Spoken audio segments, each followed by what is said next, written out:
So there's good and bad with Drake London. Well, what do you want first? Really, the good. The good is that he had 11 targets in this New Orleans game out of 26 pass attempts from Desmond Ridder.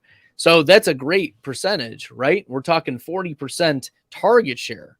You have to love that. And 70 of the 97 yards, like Drake London had 70 receiving yards. Ridder only passed for 97.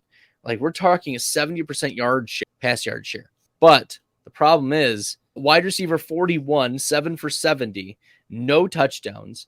The scoring upside is very low for Atlanta with Desmond Ridder only completing 50% of his passes, not even throwing for 100 yards, and rushing the ball 6 times, taking the ball out of his receiver's hands, out of the air. So Drake London is his ceiling low run wide receiver 2.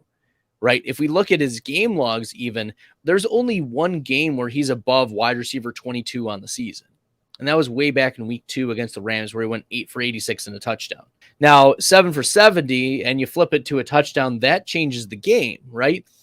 But Drake London is now tied to Desmond Ridder for the rest of the year, and that touchdown upside is not there. And I'm not chasing an Atlanta touchdown.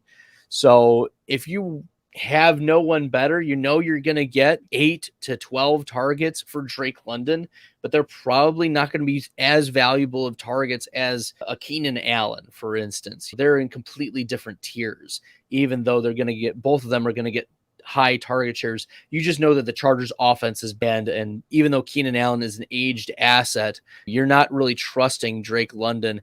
They get Baltimore, and Baltimore has given up some fantasy points to the wide receiver on the season, but I'm not trusting in Desmond Ridder to be a fantasy buoy for Drake London moving forward. Hey everyone, if you like the content, make sure you hit that red subscribe button. It really helps the channel grow. Thanks.